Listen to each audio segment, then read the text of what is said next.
You ever start something all hyped up? Like, yeah, this time I'm gonna crush it. Then boom, it gets hard, and you're like, man, forget this. Yeah, that was Hanny, bro. He was this young watchmaker with big dreams, always talking big game, but every time things got tough, he bailed. Then one day, this old dude walks in with a dead silent clock.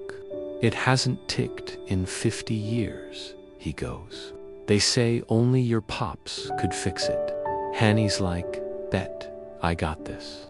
At first, he's locked in, full focus, pure grind. But soon, the work gets slow, boring, straight up draining.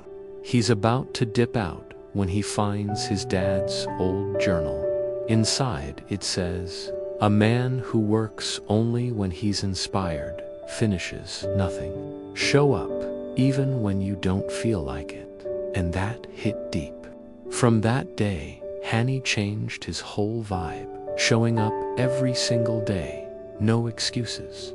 Weeks later, when that old clock finally started ticking again, he realized he didn't just fix the clock, he fixed himself. So yeah, motivation gets you started.